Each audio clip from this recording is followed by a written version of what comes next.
إليك بين يدي ذلك كله.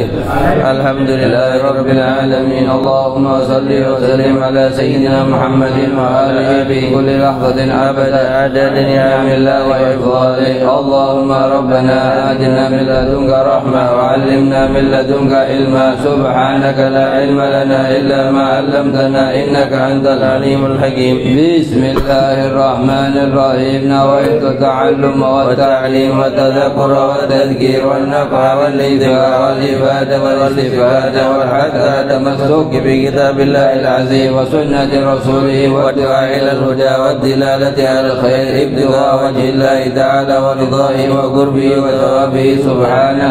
اللهم صل على سيدنا محمد وآله وسلم. اللهم علمنا علما نفقه به أوامرك ونواهيك وارزقنا فهما نعرف به كيف نناجيك يا أرحم الراحمين. اللهم إنا نسألك فهم النبي وحفظ المرسلين وإلهام الملائكة المقربين. اللهم أغننا بالعلم وزينا بالحلم وأكرمنا بالتقوى وجملنا بالعافية يا أرحم الراحمين. اللهم إنا نستغفرك ما ذكرناه ونذكره في هذا المجلس وما قبله وما بعده فاحفظه علينا حتى ترده إلينا وقت احتياجنا إليه يا أرحم الراحمين. اللهم أكرمنا بنور الفهم وأخرجنا من ظلمات الوهم وافتح لنا أبواب رحمتك وانشر علينا حكمتك يا أرحم.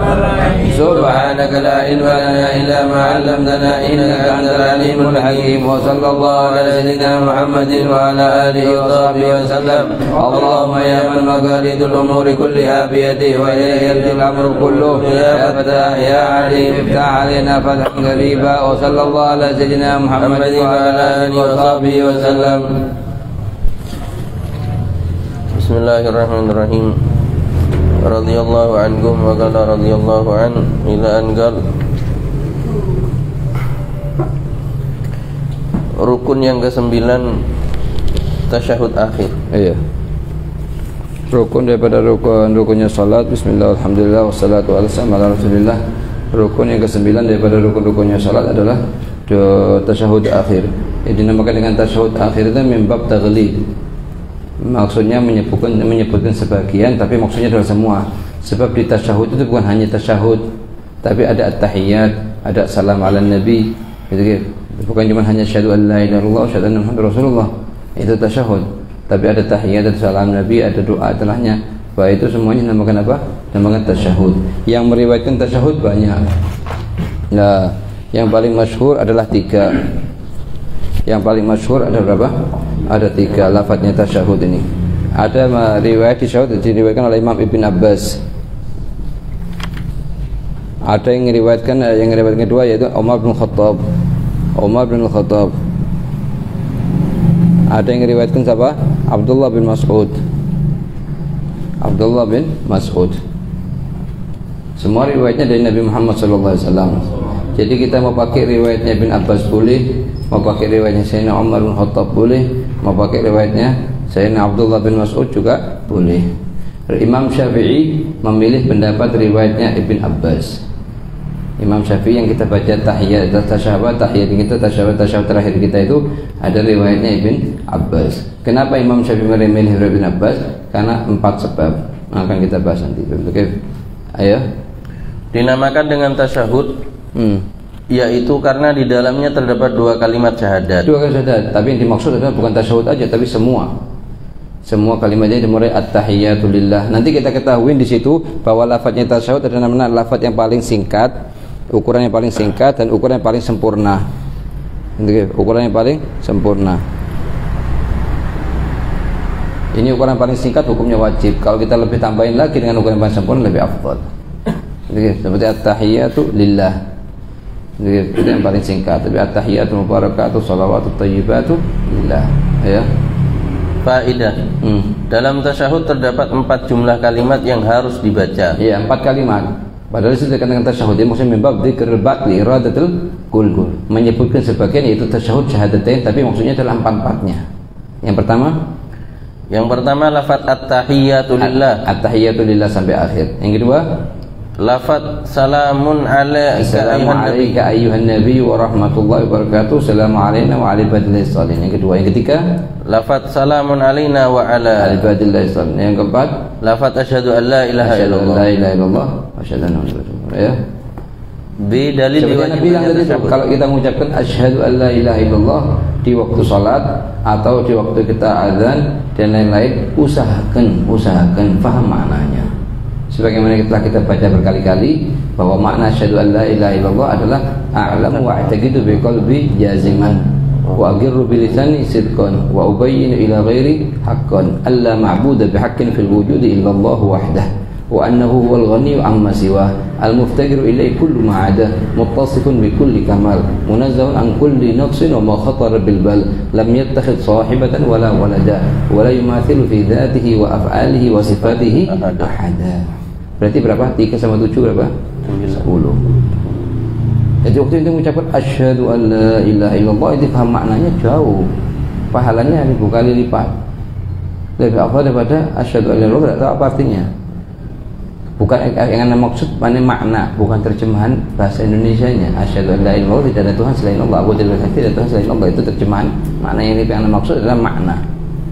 Makna dari asyhadu an la ilaha illallah apa? Mencakup apa itu makna asyhadu an la ilaha illallah? Dan ini kalimat ini makna asyhadu an la ilaha illallah sering kita kali di Madinah harus diwajibkan oleh Habib Zain untuk semua murid hafal. Ditasmi, ini harus ditasmi ke Habib Zain langsung. Jadi asyhadu anna Muhammadar Rasulullah artinya a'lamu wa a'taqidu bi qalbi jaziman wa ubayyinu ila ghairi haqqan wa agirru bi lisani sidqan anna sayyidina Muhammad bin Abdullah Abdullah wa rasuluh shadiqun fi kulli ma akhbara bihi anillahi ta'ala wajibun ala kafatil khalq tasdiquhu wa mutaba'atuhu faman kadzdzabahu fahuwa wa annahu mab'utsun ila kafatil khalq wa faman saddaqa faman kadzdaba fahuwa zalimul kafir wa man khalafa wa 'asin khasir. Ini harus kita pahami maknanya apa, supaya kita menyebutkan asyhadu anna Muhammadar Rasulullah kita betul-betul paham maknanya, sehingga beda sudah, pahalanya beda. Orang ucapkan asyhadu anna Muhammadar Rasulullah tidak tahu maknanya, dengan tahu maknanya beda pahalanya. Jadi makanya yang dibilang sama itu supaya setiap hari harus ada perkembangan, ada perubahan, lebih maksimal lagi sholatnya, meskipun dengan tambahan sedikit, tapi lama kelamaan akan berubah banyak nanti. Itu ya. Seperti doanya ruku, sudah dibagikan berapa hari yang lalu, kira-kira berapa hari kita ngamalkan, berapa hari belum sempat ngamalkan. Oke, yang belum sempat ngamalkan dia usahakan, masih ada sisa Ramadan. Sisa berapa Ramadan ini? 10 hari. 9-10 hari ya? 9 atau 10 hari. Ngerjakan ini, inti buka lembaran baru kapan? Di bulan Ramadan. Lembaran baru dengan apa? Hubungan dengan Allah dengan cara yang betul, lebih dekatkan diri lagi kepada Allah Subhanahu wa taala.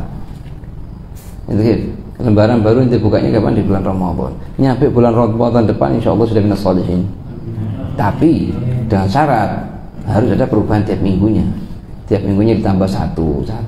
Udah usah banyak, satu aja. Misalnya doanya rukuk dulu minggu ini. Minggu ke depan doanya i'tidal, minggu depan doanya tasyahud, doanya sujud, minggu ke depan doanya di antara 2 sujud, minggu ke depan lagi berikutnya doanya tasyahud akhir. Kemudian dibetulkan dulu sholatnya, kemudian doanya iftitah dibaca, kemudian ayat yang dibaca di antara waladhdallin sama amin. Ada ayat diriwayatkan dari Abdullah Haddad, itu beliau membaca ayat tertentu, Rabbi uzini an ashkura ni'mataka allati an'amta alayya, supaya kita bisa baca. Setelah waladhdallin amin, setelah amin sebelum baca surat itu ada apa namanya itu, ada ayat yang dibaca. Jadi itu dihafalkan. Lagi kelamaan nanti ini berubah sendiri itu sholat itu nanti. Jadi lebih apa? Sempurna lagi. Dan ini maksudnya tujuannya hadir majelis ta'lim. Jangan sebatas kita hadir majelis ta'lim hanya ingin barokah terus kita pulang kama bada'akum ta'udun. Sebagaimana berangkat pulang sampai itu lagi, harus ada perubahan, wajib. Tidak ada ceritanya hadir tanpa harus ada perubahan. Sekali aja hadir, apa dapat faedah apa? Doanya ruku begini, mulai besok diamalkan seumur hidup. Itu asal satu faedah bos. Ada orang di zaman salaf dia mewajibkan dirinya dia setiap hari majelis taklim harus ada satu faedah diamalkan. Hadir setahun jadi wali. Karena setahun berapa? 360 faedah yang sudah diamalkan. Lah berubahnya gimana itu nanti? Itu kan. Sebagaimana kita telah jelaskan berkali-kali, waktu kita berangkat dari rumah ke sini kan ada perjalanan itu makan waktu tuh. Ada yang 5 menit, ada yang 7 menit, ada yang 15 menit. Lah itu 5, 7, 11, 12 itu harus digunakan. Kasih kerjaan berangkat misalnya la ilaha illallah, pulang astagfirullahaladzim. Berangkat misalnya ya Allah, pulang subhanallah bihamdi. Berangkat Allahumma shalli ala sayyidina Muhammad wa ala ali sayyidina Muhammad, pulang misalnya lainnya lagi. Ya Hayyu ya Qayyum. Itu kalau kita biasakan halas, otomatis sudah. Apalagi kalau kita bantu ingatkan diri kita dengan tasbih kita pegang di tangan. Sambil jalan, sambil pegang tasbih. Tergantung waktunya itu berapa, 5 menit, hatta 2 menit. Ini belakang sini rumahnya. Jadi, belakang ini cuma tinggal belok ke masjidnya sampai rumahnya. Berapa menit nanti jalan? 1 menit setengah. Lah 1 menit setengah bisa baca la ilaha illallah 400 kali. Yang intinya apa? Inti kita ini harus pelik dengan umurnya kita. Jangan terus kita karim, dermawan dengan umurnya kita, masya Allah kita. Jadi 1 jam biasa, tidak apa-apa. Saya ngobrol dulu sebentar, lah manfaatnya. Setelah satu orang arif billah diajak satu orang temannya, kata dia bilang, anak ingin ngobrol dengan kamu, minta waktunya. Apa jawabannya dia? Tolong pegangan matahari, jangan jalan. Kalau itu sudah bisa megang matahari tidak jalan, orang dulu ngobrol sama dia. Nah, kita tidak sampai selevel itulah. Jadi cuman adanya waktu yang harus kita buang di perjalanan itu gunakan untuk ibadah. Jadi 15 menit itu jangan dibuang. 15 menit itu kalau dibaca la ilaha illallah bisa dapat 1000. Tapi paling minimnya kalau terlambat 700, 500. Kan lumayan. Di hari kiamat 1 kali la ilaha illallah itu ta'dil mizan. Ta'dil ibadah ini. Pahalanya kayak gunung. Masa mau ente buang begitu aja. Jadi kalau tidak mau 500 kali itu kasihkan Ka'bahnya ente pahalanya. Ente merasa sudah cukup banyak pahalanya ini. Gitu. Kasihkan Ka'bahnya, panjang tetap 500, kasihkan Ka'bah, kasihkan kopinya ente kalau tidak mau, atau kasihkan ke anak. Jazakumullah khair. Anak nerima. Gitu. Tapi jangan dibuang tuh 15 menit. Gitu. Ya insyaallah nasallallahu taufik. Ini kita minta sama Allah dikasih taufik bisa mengerti betul artinya waktu. Itu ya. Dalil diwajibkannya tasyahud. Dalil diwajibkannya tasyahud tatkala salat fardu atau salat sunnah adalah hadis kunna naqul qabla ayyufrada alaina tasyahud. Katanya sahabat kita ini mengucapkan sebelum diwajibkan untuk membaca tasyahud di salat, ayo. Assalamu ala Allahi qabla ibadihi. Qabla ibadihi sebelum mengucapkan pada hambanya, ya. Assalamu ala Jibril. Assalamu ala Mikail. Assalamu ala fulan. Wa qala sallallahu alaihi wasallam la taqul assalamu ala Allah fa inna Allah huwa salam walakin qulu at-tahiyyatu lillah. At-tahiyyatu lillah. Assalamu alayka ayyuhan nabi wa Artinya sebelum diwajibkan atas kami pembacaan tasyahud dalam salat, maka kami mengucapkan yaitu salam kepada Allah Subhanahu wa taala sebelum hamba-hambanya. Salam kepada Jibril alaihi salam, salam kepada Mikail alaihi salam, salam kepada fulan. Kemudian Rasulullah sallallahu alaihi wasallam mengatakan kepada kami, janganlah kalian mengucapkan salam kepada Allah karena Allah sesungguhnya adalah assalam, akan tetapi ucapkanlah at-tahiyyatu lillah. Tahiyyatu lillah. Ya. Si ukuran lafaz tasyahud. Ada lafaz yang paling singkat, ada yang paling sempurna, ya. Ukuran lafaz tasyahud yang wajib adalah at-tahiyyatu lillah. At-tahiyyatu lillah. Kalau yang sempurna at-tahiyyatul mubarakatus shalawatut thayyibatu lillah. Ada itu tambahannya itu sempurna itu. Ya. Salamun alaika ayyuhan. Salamun alaika akan datang di pembahasannya salamun alaika. Yang lebih utama assalamu alaika mu'arraf. Ini pakai nakirah, tanwin, tankir. Boleh nanti kita akan bahas bahwa boleh di tasyahud itu boleh pakai nakirah, lafaz nakirah atau pakai lafaz ma'rifah. Boleh kita ucapkan salamun alaika atau assalamu alaika. Cuma mana yang lebih afdal menurut pendapatnya Imam Nawawi, yang lebih afdal adalah assalamu alaika. Lain hanya kalau kita waktu di salam, di waktu kita mau keluar dari salat, wajib kita pakai ma'rifah. Jadi tidak boleh pakai nakirah. Assalamualaikum warahmatullahi. Assalamualaikum warahmatullahi. Wajib pakai ma'rifah. Kalau pakai nakirah, salamun alaikum warahmatullahi, batal salatnya inti. Jadi batal salatnya inti kalau pakai nakirah waktu di salam. Tapi waktu di tasyahud boleh nakirah, boleh ma'rifah. Ya, akan datang pembahasannya ya. Salamun alaika ayyuhan nabiyyu wa rahmatullahi wa barakatuh. Salamun alaina wa ala ibadillahis salihin. Asyhadu an la ilaha illallah wa asyhadu anna Muhammadan Rasulullah. Asyhadu an la ilaha illallah wa Rasulullah. Itu kita ya. 2. Adapun lafaz tasyahud yang afdal adalah lafaz yang diriwayatkan oleh sahabat Sayyiduna Abdullah bin Abbas. Sebenarnya bilang Imam Syafi'i memilih riwayatnya Sayyidina Abdullah bin Abbas. Kenapa? Karena beberapa sebab. Sebab yang pertama, karena Sayyidina Abdullah bin Abbas min ahli baitin Nabi, dari keluarga Nabi Muhammad. Berkhilaf yang ini dari para sahabat, tapi bukan ahli baitin Nabi. Sayyidina Umar dari sahabatnya Nabi Muhammad. Sayyidina Abdullah bin Mas'ud dari sahabat Nabi Muhammad. Bukan. Yang kedua, karena riwayatnya Ibn Abbas ini mutaakhir. Paling terakhir. Dan dalam ilmu mustalah hadis, dalam ilmu mustalah ini riwayatnya mutaakhir lebih kuat daripada riwayatnya mutaqaddim. Karena dia ngeriwayatkan dari apa yang dikerjakan terakhir oleh Rasulullah SAW. Yang ketiga, karena di riwayatnya Ibn Abbas ada ketambahan lafaz al-mubarakat at-thayyibat. Lafaz mubarakat yang ada sesuai dengan mizahna dia ada Al-Qur'an, ayat di Al-Qur'an. Begitu ya. Ukuran adapun lafaz tasyahud yang afdal dari riwayatnya Sayyidina Abdullah bin Abbas, at-tahiyyatul mubarakatus shalawatut thayyibatu lillah. Jadi 4 kalimat ketambahan. Kalau yang wajib kan at-tahiyyatu lillah. Ini ditambahi 3 ya. Assalamu alayka ayyuhan nabi. Assalamu pakai alif wal lam. Ini ukuran yang paling minim salamun, tapi kalau ukuran yang paling sempurna assalamu alayka ayyuhan nabi. Ayo. Assalamu alayna wa ala ibadillah. Assalamu begitu juga yang kedua. Salamun alayna kita ganti assalamu alayna wa ala ibadillah sholihin. Ayo. Asyhadu an alayna wa ala ibadillah sholihin. Siapa orang saleh itu? Al-ghaim bi huquqillah wa huquqi ibadihi hatta hayawanat. Yang ngerjakan seluruh hak-haknya Allah, hak-haknya hambanya dan seluruh hambanya meskipun berupa hayawanat. Saya tidak mengganggu hatta hayawan. Padahal mengganggu manusia. Jadi itu baru hamba yang soleh. Ayo. Faidah, perbedaan pendapat di antara para ulama mengenai lafaz salam. Manakah yang lebih utama, menggunakan alif wal lam atau menggunakan tanwin? Tanwin anakira salamun ya. Yaitu sebagai berikut. Menurut pendapat Al-Imam Nawawi, yang lebih utama adalah menggunakan alif dan lam. Menurut pendapatnya Imam Nawawi, yang lebih utama pakai alif wal lam seperti ini. Assalamu alaika ayyuhan nabi, afdal daripada salamun alaika ayyuhan nabi. Ya, yang kedua, contoh assalamu alaika atau assalamu alaina. Ya. B. Menurut pendapat sebagian ulama, yang lebih utama adalah menggunakan tanwin. Nakirah. Jadi salamun alaika ayyuhan nabi lebih afdal daripada assalamu alaika ayyuhan nabi. Begitu ya. Contoh salamun alaika atau salamun alaina. Iya. C. Menurut pendapat Al-Imam Rafi'i.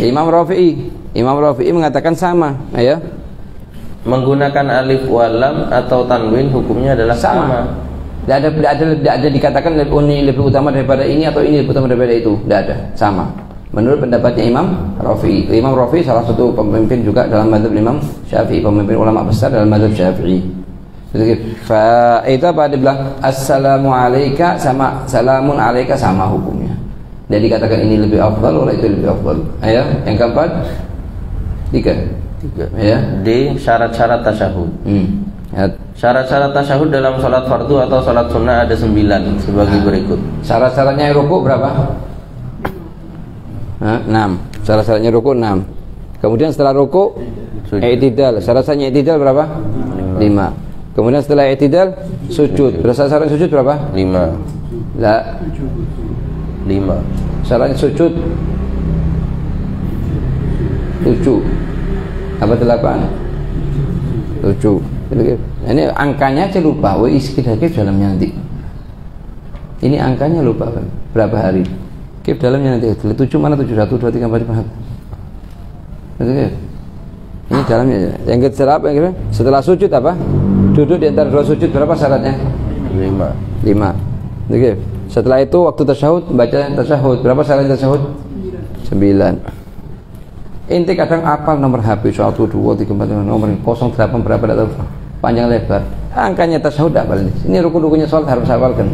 Syarat-syaratnya rukun berapa? 5, 6, 5, 7, 5, 9. Tapi jangan cuma apal nomornya toh, dalamnya harus hafal. 6 itu apa? 1, 2, 3, 4, 5-nya. Itu gitu ya. 1. Telah sah rukun sebelumnya. Nah, telah sah rukun sebelumnya. Sudah Nabi bilang sama itu kan. Kalimat telah sah rukun sebelumnya ini ada perinciannya. Anda tidak mengulangi, cuma mau nanya sekarang. Oke. Sekarang syarat-syaratnya tasyahud ada berapa? 9. Syarat yang pertama harus rukun yang sebelumnya sah. Kalau misalnya tidak sah, hukumnya dibagi berapa? 2. Apa? Imam. Ada kalanya imam Munfarid. atau makmum. La imam atau munfarid atau makmum. Lah kalau imam, nah, jadi dibagi 2. Qabla bulughi mithli, ba'da bulughi mithli. Kalau qabla bulughi mithli kita darak. Kalau ba'da bulughi mithli nambah 1 rakaat. Kalau makmum ngikutin imam dan ditambah 1 rakaat. Nah, kalau kayak gini baru yang Pak ini. Setelah, tapi terakhir sudah ini. Tidak ada lagi setelahnya. Itu ya. Syarat yang pertama ruku al-an yasihha kama qablahu. Terus i'tidal, syarat pertamanya an yasihha ma qablahu. Kemudian sujud an yasihha ma qablahu. Kemudian turun tersujud an yasihha ma qablahu. Yang terakhir tasyahud apa? An yasihha ma qablahu. Kalau masih sini masih lupa. Ya Allah alam sudah. Itu ya Pak ya. 2 menggunakan bahasa Arab. Nah, yang kedua menggunakan bahasa Arab. Tidak boleh tasyahud itu dibaca dengan bahasa Indonesia atau bahasa Jawa atau bahasa Inggris, kecuali kalau tidak mampu bahasa Arab, maka boleh diterjemahkan. Sebagaimana kita ketahui, rukun-rukun salat kan dibagi menjadi 4. Rukun gauli, rukun fi'li, rukun i'tiqadi, rukun ma'nawi. Kan begitu kan? Lah, rukun gauli ini ada berapa? 5. 5. Rukun gauli jumlahnya ada berapa? 5. Lah, kalau tidak bisa bahasa Arab dari 5 ini, maka dibagi 2. Ada ayat Quran yaitu Fatihah, ada selain Al-Quran. Kalau Al-Quran yaitu Al-Quran Fatihah, maka tidak boleh diterjemahkan ke bahasa Indonesia. Jadi, akan tetapi kalau tidak mampu Fatihah, maka pertama Fatihah. Kalau tidak mampu tingkatan kedua apa? Membaca 7 ayat. Kalau tidak mampu membaca zikir. Kalau tidak mampu diam seukuran. Begitu. Ini kalau apa namanya, kalau itu kalau Fatihah. Kalau selain Fatihah, kalau tidak mampu diterjemahkan. Selain Fatihah seperti takbir, seperti tasyahud, seperti salat ala nabi, seperti salam, itu boleh diterjemahkan. Ya. Dan jika tidak mampu maka boleh menggunakan terjemahannya. Ya. Dengan pengertian dengan menggunakan terjemahannya, artinya setelahnya harus belajar. Bukan setiap harinya digunakan terjemahannya terus, begitulah. Ini misalnya gimana gambaran masalahnya? Gambaran masalahnya misalnya satu orang kafir masuk Islam, sedangkan waktu zuhur tinggal 15 menit lagi azan asar. Betul ya? Gimana halas? Itu gunakan dengan terjemahannya dulu. Nanti setelah sholat belajar. Bukan artinya seumur hidupnya digunakan terjemahannya. Begitu ya? Dari ukuran tasyahud yang paling singkat. Nah, jika seorang mampu menggunakan bahasa Arab, akan tetapi ia menggunakan terjemahannya, maka hukum sholatnya menjadi batal. Batal. Dan kalau disengaja dan tahu hukum, dia batal hukum salatnya, ya. 3. Begitu juga kalau kita mau doa waktu sujud, enggak boleh enggak kita doa? Boleh doa. Bahasa Arab atau bahasa Indonesia enggak, harus bahasa Arab. Begitu. Kecuali kalau doa yang warid mau kita terjemahkan enggak apa-apa. Tapi kalau doa buatan kita sendiri harus pakai bahasa Arab. Kalau kita enggak bisa misalnya ngerubah ke bahasa Arab, enggak masalah, doa di hatinya kamu, enggak usah dilafadzkan. Kalau doa di dalam hati meskipun bahasa Arab atau bahasa Inggris atau bahasa Indonesia boleh. Tapi kalau dilafadzkan akan jadi kalimat ajnabi yang bisa membatalkan salat. Itu ya. 3. Memperhatikan huruf-hurufnya. Nah, memperhatikan huruf-hurufnya tasyahud, ya. Jangan sampai ada kurang sehingga mengurangi jumlah huruf tasyahud, ya. 4. Memperhatikan tasdid-tasdidnya. Memperhatikan tasdid-tasdidnya tasyahud. Sebagaimana kita di Fatihah diwajibkan, begitu juga di tasyahud, ya. Yaitu terdapat 21 tasdid. Nah, di mana di posisinya tasyahud di dalam tasyahudnya ada berapa tasdid? Ada 20 apa? 21 tasdid. 20 itu tasdid tasyahud. Oke, ini perhatikan posisinya, ya. Dengan perincian 16 tasdid terdapat pada ukuran yang paling sedikit, paling wajib itu 16. Jadi 21 ini 20 tasdid di tasyahud dibagi 2, 16 di ukuran yang wajib, sisanya tambahnya berapa? 5 di ukuran yang sempurna. Begitu ya. Dan 5 tasdid tambahan pada ukuran lafaz yang sempurna. Begitu ya.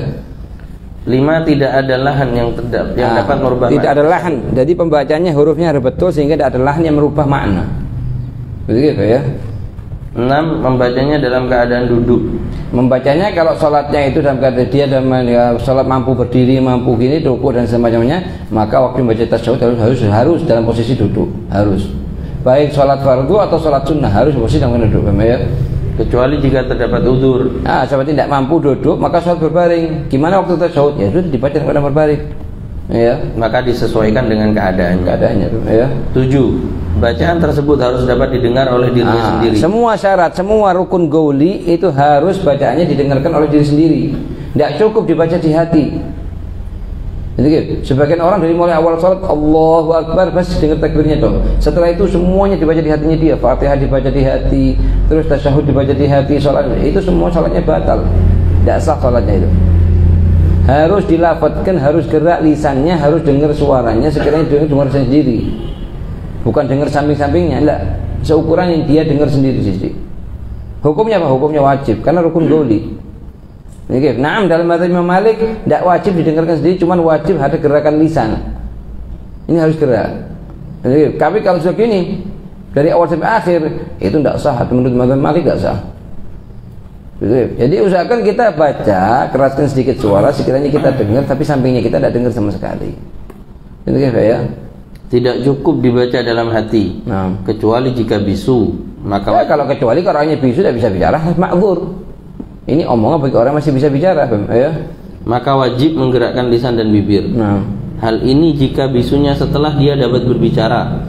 Dan jika bisunya dimulai dari semenjak lahir, maka tidak wajib untuk menggerakkan lisan dan bibir. Wajib, ya. 8. Tertib antara kalimat tasyahud. Tertib sehingga tidak memajukan atau mundurkan sehingga merubah makna, ya. Hal ini merupakan syarat jika seandainya tanpa tertib. Sekarang syarat ke-6 harus tertib. Lah tertib ini syarat apa? Bukan. Kalau sekiranya tanpa tertib akan merubah makna, maka termasuk syarat. Kalau sekiranya tanpa tertib tidak merubah makna, maka tidak merubah syarat. Misalnya apa yang tidak merubah makna? Misalnya asyhadu an la ilaha illallah, kemudian at-tahiyyatul mubarakatuh shalawatut thayyibatu lillah. Tidak merubah makna. Setiap jumlah sama maknanya, tidak berkurang ini. Itu hukumnya tidak apa-apa. Tapi kalau sekiranya merubah makna, misalnya at-tahiyyatu asyhadu an la ilaha illallah wa barakatuh salawat, berubah maknanya. Ini tidak sah dari tasyahudnya. Ini ya. Tidak sah tasyahudnya, bukan tidak sah salatnya. Dan kalau tetap diteruskan sampai salam, batal salatnya. Ayo. Contoh at-tahiyyatu alaikassalamu lillah. Kacau maknanya sudah. Gitu ya. Dan jika tidak merubah makna tasyahud, maka hukum tertib adalah sunnah. Sunnah. Gitu ya. 9. Mualah. Mualah artinya setiap kalimatnya itu langsung dibaca sekaligus. Setelah selesai ini kalimat ini, 4 kalimat tadi itu semua dibaca semuanya sekaligus, ya. Maka wajib untuk tidak memisah kalimat-kalimat tasyahud dengan jarak waktu yang lama. Misalnya at-tahiyyatul mubarakatuh shalawatut thayyibatu lillah, kemudian diam. Setelah 7 menit baru terus lanjutannya. Tidak sah, harus diulang, ya. Hal ini menurut pendapat Al-Imam Ramli. Sedangkan menurut pendapat Al-Imam Ibn Hajar, hukum mualah adalah sunnah. Menurut pendapatnya Ramli, syarat sahnya tasyahud harus dibaca secara bersambung 4 kalimat tersebut. Menurut pendapat Ibn Hajar tidak sunnah. Kalaupun mau dipisah dengan jarak yang lama tidak masalah. Ya. Tasydid tatkala membaca lafaz tasyahud. Di sini dikatakan tasydid tasyahud berapa? 21. 16 di ukuran yang paling kecil dan tambahannya 5. Jadi totalnya 21, ya. Tasydid tatkala membaca lafaz tasyahud terbagi menjadi 2, yaitu A. Jika pada ukuran yang wajib maka terdapat 16 tasydid. B. Jika pada ukuran yang sempurna maka terdapat 21 tasydid. Sebagai berikut. 21 tadi tambah 16. Jadi 16 ini 5, 16 tambah sini. Jadi totalnya 21, ya. 1 sampai 2 tasydid huruf ta dan ya pada lafaz at-tahiyyat. At-tahiyyat, ya.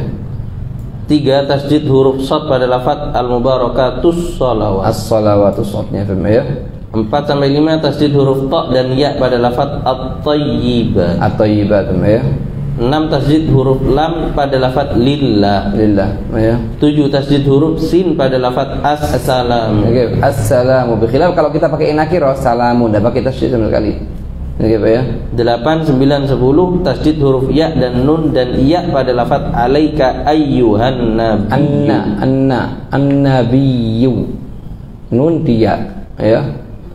11 tasydid huruf lam pada lafaz wa rahmatullah. Rahmatullahi lafaz jalalah, ya. 12 tasydid huruf sin pada lafaz wa barakatuhu assalamu. Assalamu alaina. wa ala ibadillahi sholihin. Ya.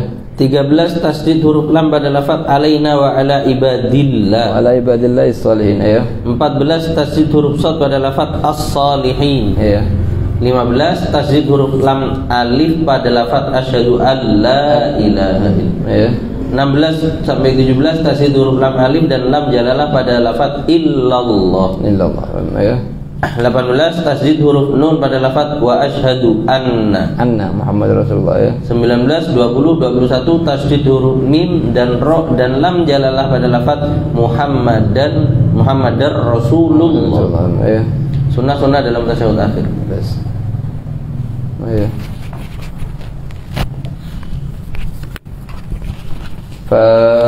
Di sini akan datang nanti pembahasannya adalah tentang masalah pembagian tasyahud, riwayatnya tasyahud. Itu riwayat Sayyidina Abdullah bin Abbas wa Sayyidina Abdullah bin Mas'ud wa Sayyidina Umar Khattab, dan pembagian para a'imah di antara Imam Syafi'i, Malik, Ahmad, Abu Hanifah dalam mengambil riwayat-riwayat tersebut. Ini akan datang pembahasannya ya. Bismillahirrahmanirrahim. Qala Allah Ta'ala wa nafa'ana bi ilmikum nabi ulumi sa'ir salihin. Mas'alat ma fa'idatun tujbaru thayyibul balighatu ala nikahi fi suratain. Nah, jadi kita ketahui bismillah alhamdulillah wassalatu wassalamu ala rasulillah sayyidina Muhammad bin Abdullah. Kita ketahui kemarin bahwa wali dibagi dua, ada namanya wali mujbir, ada walinya wali ghair mujbir. Nah, kemudian perempuan itu dibagi dua. Kalau perempuan itu masih perawan, maka boleh dinikahkan secara paksa. Paham tuh, tapi kalau perempuan itu sudah bukan perawan lagi, tidak perawan, maka tidak boleh. Nah, ini setiap masalah ada perkecualiannya nih. Ada perempuan perawan di dua masalah tidak boleh dipaksa. Satu, kedua. Ada perempuan tidak perawan di dua masalah boleh dipaksa. Satu, dua. Kita ketahui bahwa kalau perempuan perawan, sedangkan yang mau nikahkan abah atau kakek, boleh nikahkan dengan cara dipaksa meskipun tanpa keridhaan perempuan tersebut. Misalnya nih Zaid punya putri namanya Hindun, mau dinikahkan dengan Khalid, boleh bagi Zaid ini nikahkan putrinya secara paksa meskipun putrinya tidak ridho di dua masalah. Lah, kalau perempuan ini sudah tidak perawan lagi, artinya pernah terjadi hubungan badan meskipun dengan cara yang halal, nikah haram zina, atau tidak halal tidak haram seperti watak syubhah, maka tidak boleh bagi apa untuk nikahkan secara paksa kecuali di dua masalah. Jadi boleh, ya. Tujbaru thayyibul balighatu ala nikah fi suratain al-ula. Itu tujbaru al-thayyib al-balighah. Ini perempuan tidak perawan tapi boleh dipaksa untuk dinikahkan secara paksa di dua masalah. Yang pertama, al-ula idza kanat majnunatan. Majnunah. Ini perempuan ini perempuan gila. Bukan perawan, cuma kena sallallahu kena penyakit gila. Maka boleh bagi abahnya nikahkannya dia dengan Khalid secara paksa. Boleh nikahkannya secara paksa. Karena tidak boleh nikahkan secara paksa kalau ini perempuan balighah agilah, berakal. Tapi kalau ini majnunah boleh. Ayo. Fayujbiruha al-abu wal jaddu. Wa thaniyatu idza zalat bakaratuha bi'aridin. Nah, kalau hilang keperawanan tadi itu tuh dengan apa? Dengan perkara-perkara lain selain hubungan badan. Misalnya apa? Misalnya jatuh dari atas sehingga pecah selaput keperawanannya, atau misalnya karena kerasnya keluar darah haid sehingga pecah keperawanannya, maka itu dikategorikan dari segi kedokteran, dari segi fisik dia dikategorikan bukan perawan, tapi dari segi hukum fikih yang perawan. Makanya di sini dikatakan apa? Boleh dipaksa. Kalau hilang keperawanannya bukan karena hubungan badan, tapi untuk perkara yang lain. Ya. Kahiddati Thompson. Ya. Kahiddati Thompson, mana hiddat Thompson ini keluarnya darah haid dengan sangat kuat sehingga memecahkan selaput keperawanan, maka perempuan tersebut tetap boleh dipaksa meskipun dari segi fisik thayyib, tapi dari segi hukum fikih dia pikir, ya. Wala tujbalu al-bikru balighatu fi suratain. Kita ketahui tadi kalau perempuan itu balik, perempuan itu perawan boleh dinikahkan secara paksa, kecuali dua masalah tidak boleh. Kebalikannya. Ya, yang pertama al-ula idza da'at suyubah. Kalau tadi itu Hind ini mengatakan ini kan Zaid ini mau nikahkan Hind dengan Khalid secara paksa. Kemudian Hind mengatakan kepada abahnya, "Ya abah, jangan nikahkan kamu secara paksa karena saya sudah bukan perawan lagi." Padahal abahnya belum pernah nikahkan putrinya. Hukumnya apa? Hukumnya halal. Selama perempuan ini ngaku bahwa dirinya telah bukan perawan, maka tidak boleh bagi abahnya nikahkan secara paksa. Dan tidak boleh bagi abahnya nanya, gimana kamu bisa berubah jadi bukan perawan? Atau abahnya ingin memeriksa dan lain-lain, dibawa ke dokter dan lain-lain. Tidak boleh. Karena dia lebih berhak untuk mengatur apa yang di dirinya dia. Gitu ya. Wa in kanat fasiqatan. Wa in kanat fasiqah, ini ya perempuan fasik, ini kadzdzab, sering bohong. Apa hukumnya? Tetap ini tidak boleh maksa ini secara paksa, nikahkan secara paksa. Karena selama dia sudah mengaku, menyatakan bahwa dirinya termasuk perempuan bukan perawan, tidak boleh nikahkan secara paksa. Ayo. Wala tukshaf. Wala tukshaf, tidak mungkin dibawa ke dokter. Anda mau pastikan dulu, bawa ke dokter dulu dilihat. Tidak boleh. Dengan pernyataannya dia diterima dan tidak mungkin dia nikahkan putrinya dengan cara paksa. Tapi kalau dia bohong dosa. Tapi dari segi hukum fikihnya dia diambil. Selama dia sudah menyatakan bahwa dirinya bukan perawan, tidak boleh bagi abahnya untuk nikahkan secara paksa. Ya. Wathaniyatu idza wajaba 'alaiha al-hajj. Kalau sekiranya masalah yang kedua, kalau ini perempuan kaya dan dia ingin melakukan ibadah haji dulu. Sebab khawatir kalau nikah dulu nanti suaminya melarang berangkat ibadah haji. Makanya kayak abahnya, sedangkan abahnya ingin nikahkan dengan Khalid. Katanya Hind mengatakan kepada abahnya, ya abah jangan kamu paksa untuk nikah. Karena saya ingin berangkat haji dulu. Apa hukumnya? Tidak boleh bagi abah untuk nikahkan secara paksa. Kenapa? Karena dia ingin melakukan ibadah haji. Setelah melakukan ibadah haji baru boleh dipaksa lagi. Kenapa kok tidak boleh sebelum menikah? Karena dikhawatirkan suami nanti melarang istrinya untuk berangkat haji. Apakah boleh? Boleh bagi suami melarang, karena kewajiban haji alat tarahi. Tidak harus secara fur, alat sekarang dikerjakan sekarang, boleh ditunda. Sedangkan haknya suami alal fur. Gitu ya. Makanya Hind ini takut kalau dia nikah nanti haknya suami alal fur, sedangkan di sisi yang lain dia ingin haji. Maka dia ingin mengerjakan ibadah haji dulu sebelum dia nikah. Ya. Idza wajaba 'alaiha al-hajj wa aradat. Nah, karena sudah wajib haji, misalnya dia mampu, punya kemampuan zahir batin, harta punya, maka wajib haji. Lah dia tidak mau dipaksa abahnya untuk dinikahkan karena dia masih ingin mengerjakan ibadah haji. Ya. Falaysa lil abbi an yuzawijaha illa bi'idniha. Ya. Mas'alatun yajuzu lil wali al mujbir limuwalliyatihi in kana al wali al ab aw al jad wa hiya bikrun at-tawkilu fi tazwij minha bighairi idniha. Oke, perhatikan sekarang. Apakah boleh bagi wali mewakilkan kepada orang lain? Itu seperti kita ketahui kemarin. Misalnya ini Zaid sekarang punya putri Hind, mau dinikahkan dengan siapa? Khalid. Atau misalnya gambaran yang lain, misalnya ini Zaid, ini Bakar ini punya saudari namanya Hind, mau dinikahkan dengan Amr. Nah, kalau dia sendiri, hukumnya gimana? Kita lihat. Kalau wali mujbir, maka boleh dia nikahkan ke Khalid tanpa izin ini, tanpa minta wakalan dari sini, tanpa harus izin. Tidak harus apa izin dulu ke putrinya, tidak perlu. Jadi, karena apa sudah punya apanya ini namanya wali mujbir. Artinya apa? Dia boleh langsung nikahkan ke Khalid. Angkah tuka fulan binti fulan. Dia tidak tahu sama sekali kabar. Sah. Tapi kalau ini saudara, bukan selain apa, selain kakek, maka wajib izin dulu. Oke, misalnya apa? Saudara ini, untuk Hind saudaranya, bukan abahnya, bukan kakeknya. Apa? Wajib izin dulu. Lah, untuk izin dia sudah Bakar izin kepada Hind, ya Hind, ya ukhti, wahai saudariku, aku izin akan menikahkan kamu dengan Amr. Gimana kamu setuju? Setuju, saya kasih izin kamu. Baru sah untuk nikah.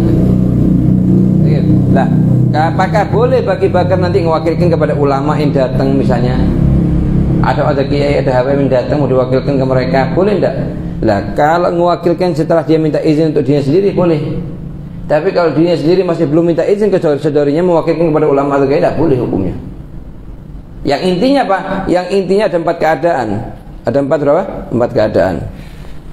Keadaan yang pertama, dia Hind ini mengatakan kepada Bakar, saya izinkan kamu untuk nikahkan saya, dan saya izinkan kamu untuk mewakilkan kepada kiai atau ulama.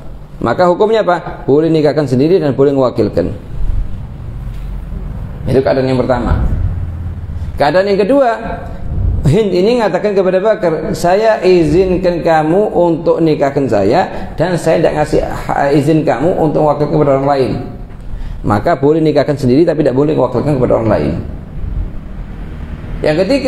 Yang ketiga sebaliknya, saya izinkan kamu untuk mewakilkan kepada ulama, tapi jangan kamu sendiri yang nikahkan. Hukumnya apa? Hukumnya tetap dia boleh nikahkan dan boleh mewakilkan kepada orang lain. Yang keempat, kalau Hind ini hanya mengatakan saya izinkan kamu untuk nikahkan saya, tapi tidak bicara masalah wakalah. Maka hukumnya apa? Boleh nikahkan sendiri, dan menurut pendapat yang kuat juga boleh mewakilkan. Ini kesimpulan dari keadaan kalau wali bukan mujbir, akan nikahkan saudarinya atau ponakannya. Oke, ini rangkumannya begitu, ya. Oke, ya. Kama yuzawijuha bi ghairi idniha. Ya, kama yuzawijuha bi ghairi idniha. Lain hanya kalau wali mujbir seperti Zaid ini apa? Boleh nikahkan Hind tanpa izin. Dan boleh mewakilkan Zaid ini mewakilkan kepada ulama yang datang tanpa harus wakal dari Hind. Tanpa izin dari Hind untuk diwakilkan, boleh. Kenapa? Karena dia wali mujbir. Wali mujbir ini dia sendiri boleh nikahkan ke sini atau mewakilkan orang lain tanpa izin sini boleh juga. Jadi, kapan? Kalau abah atau kakek perempuan yang mau dinikahkan adalah perempuan yang perawan. Jadi apa ya? Lakin yusannu lahu istidanu. Sunnah, bas sunnah. Jadi sunnah bagi abah sebelum nikahkan Hind ini izin ke Hind dulu. Wahai putriku, aku ingin nikahkan kamu dengan ya Khalid. Ya sudah, Abah, saya kasih izin kamu untuk nikahkan saya. Atau saya pasrahkan kepada kamu. Atau semua perkara apapun yang lafaz yang menunjukkan izin dari dia ini. Atau apanya izin kepada buat saya akan wakilkan ulama fulan atau alim fulan untuk nikahkan kamu. Ya sudah, saya kasih izin. Sah. Lebih utama, tidak wajib, sunnah. Kapan sunnah? Kalau ini wali mujbir. Tapi kalau ini wali bukan mujbir seperti saudara, maka wajib izin dulu. Tidak sah mewakilkan. Oke, ya. Wa yakfi sukutaha. Kalau misalnya sekarang abah ini izin kepada Hind untuk nikahkan, kan sunnah kan? Tapi Hind tidak jawab apa-apa, hanya diam aja. As-sukut alamatul izin. Diamnya dia termasuk izin. Begitu juga kalau saudara izin kepada saudarinya, ya Hind, ya ukhti, anak akan nikahkan kamu dengan Amr. Kemudian diam, tidak mengatakan ya, tidak mengatakan tidak. Maka as-sukut alamatul izin. Terdiam itu termasuk izin. Ngasih izin, kecuali kalau diiringi dengan tanda-tanda yang menunjukkan tidak ridho, misalnya penangis dan lain-lain, itu berarti menunjukkan tidak ridho, tidak boleh dinikahkan. Jadi Pak ya.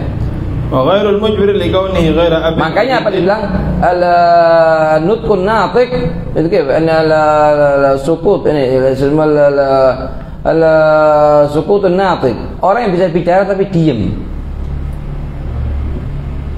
Begitu. Apakah terhitung hukum? Begitu. Di tiga masalah terhitung. Sama kayak apa? Sama kayak bicaranya orang yang akhras, orang yang abkam dengan isyaratnya dia. Isyaratun natiq. Ada isyaratul akhras. Kita punya namanya isyaratnya orang yang bisu, isyaratnya orang yang diam, orang yang bisa bicara. Isyaratnya orang yang bisu, orang yang tidak bisa bicara dia memang. Begitu. Isyaratnya ini terhitung dalam semua bab fikih. Kecuali di tiga masalah tidak terhitung. Orang yang bisu tidak bisa bicara dia, pakai isyarat bicaranya, apakah terhitung? Dalam semua bab ini terhitung. Kecuali di tiga masalah tidak terhitung. Isyaratul akhrasi mislu nutqihi fima ada, kecuali di tiga masalah. Salah satu nutqihi fil khinsi, waktu sumpah tidak terhitung. Misalnya apa? Tadinya dia sumpah pakai isyaratnya dia, tidak sah. Yang kedua fil khinsi was salati, waktu dia sholat pakai isyaratnya dia, tidak sah, tidak batal. Artinya apa? Tidak terhitung, tidak batal sholatnya dia. Makanya digambarkan teka-teki masalah fikih, ada seseorang sholat, di tengah-tengah sholat dia nikah, di tengah-tengah sholat dia jual beli, di tengah-tengah sholat dia hibahkan, semuanya itu tidak batalkan sholat. Gimana gambarannya? Dan sholatnya tidak batal ini. Gambarannya kalau dia nikah dan dia jual beli dengan isyaratnya dia, sedangkan dia orang yang akhras, orang yang bisu.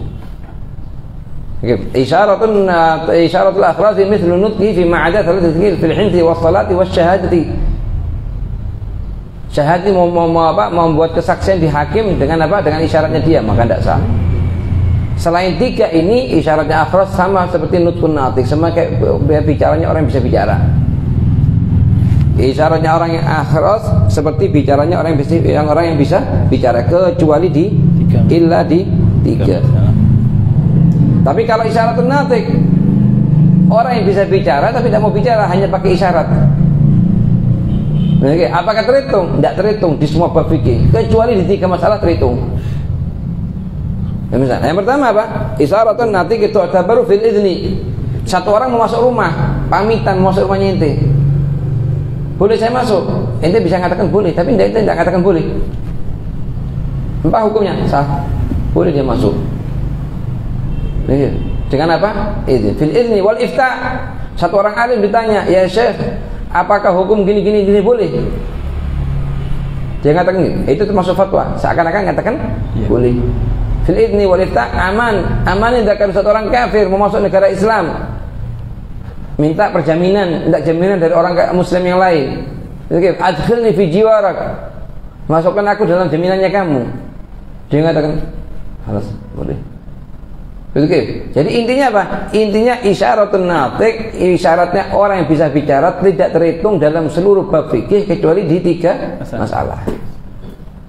Dan isyaratnya orang yang bisu terhitung dalam seluruh bab fikih kecuali di 3 masalah. Oke, Pak ya.